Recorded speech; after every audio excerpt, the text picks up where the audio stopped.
السلام عليكم ورحمة الله وبركاته. مساء الخير عليكم جميعا. لو دي أول زيارة ليك بالقناة رجاء الضغط على كلمة اشتراك أو سبسكرايب وفعلوا الجرس، وأهلا وسهلا بيكم في مطبخ شيف شيماء حامد. والنهاردة هنعمل مع بعض طريقة عمل كفتة الفراخ بخلطة جميلة قوي، طعم في منتهى الجمال. تعالوا مع بعض نشوف المكونات اللي هنستخدمها لكفتة الفراخ النهاردة. المكونات اللي هنستخدمها لكفتة الفراخ، انا هنا عندي صدور فراخ حوالي نص كيلو، بقطعها مكعبات كده، ويفضل ان احنا نكون سايبينها في الفريزر، واول ما نطلعها بنروح مقطعينها مكعبات وهي لسه بالتلج بتاعها عشان تسهل في الفرم. تاني حاجة هعملها بعد ما افرم الفراخ، عندي هنا بصل، فص توم واحد بس، عندي طماطم هنا حوالي بصلتين صغيرين، وعندي 3 طماطميات هستخدمهم. عندي هنا كمان فلفل حراق وفلفل اخضر عادي حسب الرغبه طبعا. عندي بقدونس بفرمهم رفيع قوي، لان دول بقطعهم رفيع قوي لان دول مش هفرمهم مع الفراخ. اول حاجه هعملها هاخد كده صدور الفراخ اطحنها في المطحنه. احنا ممكن نطحنها لو في كبة عندنا، دي مفرمة بصل، لو عندنا كبة ممكن نطحنها فيها في مفرمة الخلاط العادي بنطحنها فيها، مفيش مشاكل، هتطحن معانا يعني، بس بتكون يعني مش سايبة قوي من التلج، زي ما بقول لكم بتكون ماسكة نفسها شوية في التلج كده، منها طرية ومنها في نفس الوقت التلج لسه هي محتفظة بالتلج اللي فيها. بناخد حبة حبة، ما بنكترش عشان ما نتقلش على الموتور.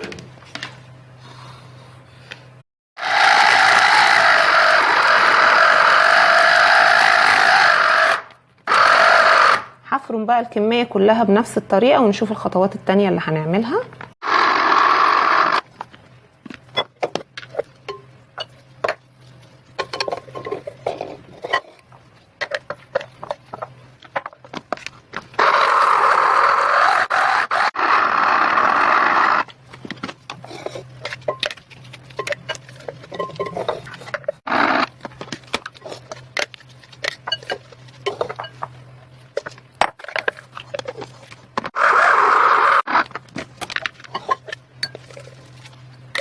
خلاص كده فرمت الكمية كلها بتاعت الفراخ. هبتدي بقى اخد البصل والطماطم هفرمهم. هحط الطماطم والبصل هفرمهم، وهحط ملح وفلفل اسود. طبعا نظبط ايدينا بقى في الملح على حسب كل حد ما بيحب نسبة الملح في الاكل.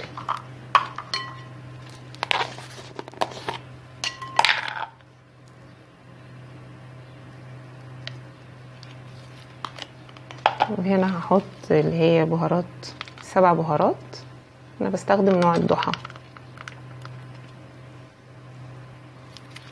بس. وهنفرمهم بقى، وبعد ما نفرمهم لازم نصفيهم، وهوريكم هنعمل ايه. خلاص كده انا فرمت البصل مع الطماطم في المفرمه، وبعد ما فرمتهم صفيتهم كويس وخدت التفل بتاعهم هستخدمه. وهنا ده العصير اللي طلع منه برضو هستخدمه. هنجيب بقى كده الفراخ اللي احنا فرمناها مع بعض، هضيف على طول التفل اهو. ليه صفيتها؟ عشان الميه بتاعت العصير اولا هنستفيد بيه، هنعمل بيه حاجه هوريها لكم.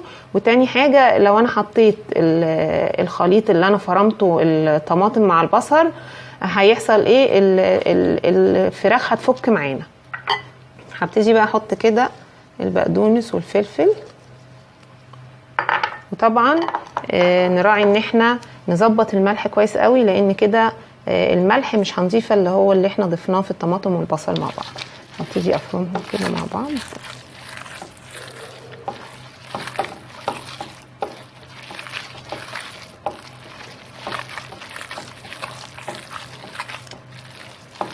نعملهم كويس كده.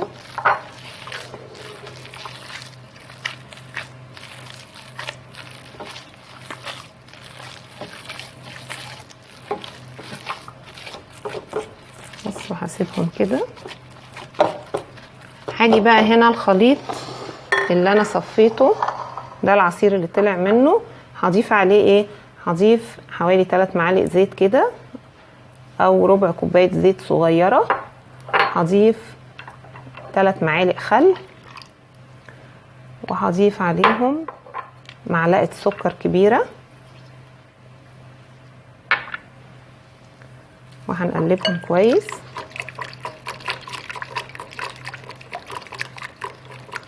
وده الصوص اللي هنسوي فيه الكفته.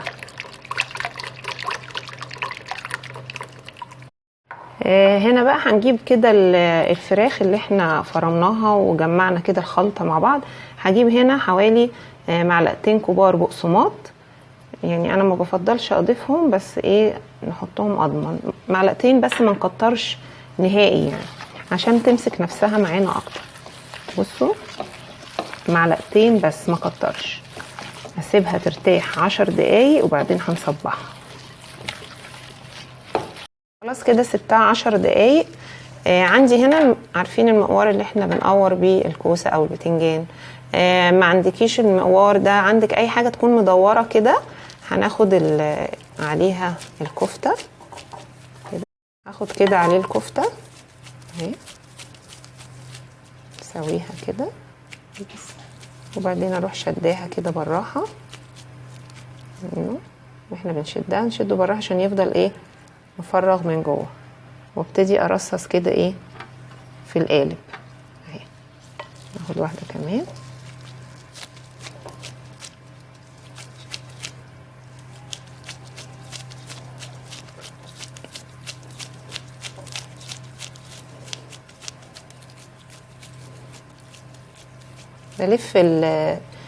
بلف اللي هو المقوار جواها عشان تدي فراغ اهي.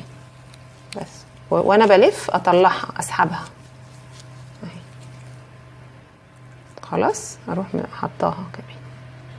هكمل الكميه كلها وبعدين نشوف هنعمل ايه.